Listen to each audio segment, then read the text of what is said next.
നിങ്ങളൊരു ഡ്രോയിങ് ചെയ്യുന്ന സമയത്ത് നിങ്ങളുടെ ഡ്രോയിങ് ഏറ്റവും മികച്ചതാക്കാനായിട്ട് ഏറ്റവും ബേസിക് ലെവലിൽ ശ്രദ്ധിക്കേണ്ട കാര്യമെന്ന് പറയുന്നത് വരകളാണ്. ശരിക്കും നമ്മൾ വരയ്ക്കാന്നല്ല പറയാ, അപ്പോൾ ഇത് വര എന്ന് പറയുന്ന കാര്യം, ലൈൻ എന്ന് പറയുന്ന കാര്യം വളരെ ഇമ്പോർട്ടൻ്റ് ആണ്. അതിൽ നിങ്ങൾക്ക് ഏറ്റവും ഇമ്പോർട്ടൻ്റ് ആയിട്ടുള്ള ലെസൺ ഞാൻ പറഞ്ഞുതരാം. ഇത് ഒരു പോട്ടാണല്ലേ, പക്ഷെ ഇവിടെ ഈ ഒരു പോട്ടിന് ഒരു സ്പെഷ്യാലിറ്റി ഉണ്ട്. എന്താന്ന് വെച്ച് കഴിഞ്ഞാൽ ഈ ഒരു പോട്ടിന്റെ സെൻറ്ററിലൂടെ ഒരു ലൈൻ വരച്ചു കഴിഞ്ഞാൽ, അതായത് ഈ പോട്ട് ആക്ച്വലി സിമെട്രിക്കലാണ്, രണ്ട് സൈഡും ഒരുപോലെ ഇരിക്കും. സിമെട്രിക്കലാന്ന് മനസ്സിലായപ്പോൾ സെൻറ്ററിൽ ഒരു സ്റ്റാൻഡിങ് ലൈൻ അങ്ങ് വരയ്ക്കുകയാണ്. ഈ ഒരു പോട്ടിന്റെ കഴുത്തിന്റെ അവിടെ ഒരു ലൈൻ, അതൊരു സ്ട്രെയിറ്റ് ലൈൻ ആയിട്ട് ഞാൻ സങ്കല്പിക്കുകയാണ്. അപ്പോൾ സെൻറ്ററിൽ വരച്ച ലൈനിന്റെ ഈ ലെങ്ത് നമുക്ക് ഏകദേശം ഒന്ന് സങ്കല്പിക്കാം. ഇവിടെ മുതലേ എടുക്കുന്ന വിചാരിച്ചോ, ഇവിടെ മുതൽ ഇവിടെ വരെ, ബാക്കിയുള്ള ലൈൻ ഞാൻ ഒന്ന് മായ്ച്ചു കളഞ്ഞു. എന്നിട്ട് ഈ ക്രോസ് വന്ന ലൈൻ ഉണ്ടല്ലോ, അത് നമുക്ക് വരയ്ക്കാം. ഏത് പോയിന്റിൽ അത് വരും എന്ന് മനസ്സിലാക്കിയിട്ട് നിങ്ങൾക്ക് ആ ലൈൻ വരയ്ക്കാം. ആ ലൈൻ വരച്ച് കുറച്ചും കൂടി ലെങ്ത്തിൽ നമുക്ക് വരയ്ക്കാം. ഇനി നോക്കാം, പോട്ടിന്റെ മുകൾ ഭാഗത്തൊരു ലൈൻ നമുക്ക് വരുന്നുണ്ട്. ഇനി ഇതിങ്ങനെ കണക്ട് ചെയ്ത് കഴിഞ്ഞാൽ നോക്കി, മുകളിലത്തെ ആ ഒരു ഷേപ്പ് നമുക്ക് കിട്ടും. താഴത്തോട്ട് ഇങ്ങനെ കണക്ട് ചെയ്യാം. താഴത്തോട്ടൊരു ലൈൻ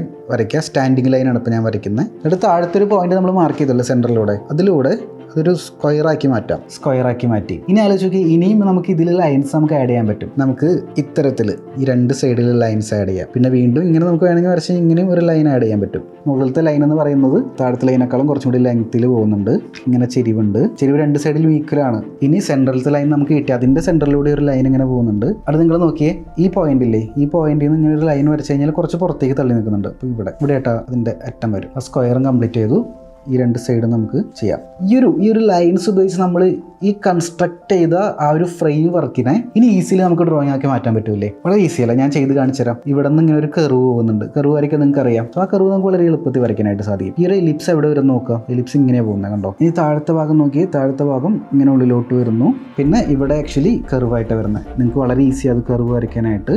ഇപ്പുറത്തെ സൈഡും കർവായിട്ട് വരുന്നത്. ഞാൻ വരച്ചപ്പോൾ ഈ താഴത്തെ ലെങ്ത്ത് കൂടി പോയിട്ടുണ്ട്. അപ്പോൾ നിങ്ങൾക്ക് തന്നെ അറിയാം, താഴത്തെ ലെങ്ത്ത് കുറച്ച് കഴിഞ്ഞാൽ നോക്കിയാൽ മതി. ഈ പാത്രത്തിൻ്റെ ഈ ടോപ്പിലെ ഇവിടെ മുതലുള്ള ലെങ്ത്തും ഇതും ആക്ച്വലി ഈക്വൽ അല്ല, കുറച്ചും കൂടി പരന്നിട്ടിരിക്കുന്നത്. അപ്പോൾ ആക്ച്വലി ഇവിടെ വെച്ച് നമുക്ക് അവസാനിപ്പിക്കേണ്ടി വരും. അത് നമ്മൾ കറക്റ്റ് ചെയ്യണം. ഈ ഒരു ഫ്രെയിം വർക്ക് ഉണ്ടെങ്കിൽ നമുക്ക് കറക്ഷൻസ് ചെയ്യാനായിട്ട് ഭയങ്കര ഈസിയാണ്. അപ്പോൾ ഇവിടെ ഇങ്ങനെയാണ് അത് ആക്ച്വലി വരുന്നത്. നേരത്തെ വരച്ച റെഫറൻസിന് വേണ്ടി വരച്ച ഫ്രെയിം വർക്ക്, ലൈൻസ് ഉപയോഗിച്ച് നമ്മൾ ക്രിയേറ്റ് ചെയ്ത ഫ്രെയിം വർക്ക് ഒന്ന് ഇറേസ് ചെയ്യാം. ടോട്ടലി നോക്കാം, ഒന്നും കൂടി സ്മൂത്ത് ആക്കി കൊടുക്കാം ഔട്ട്ലൈൻ എല്ലാം.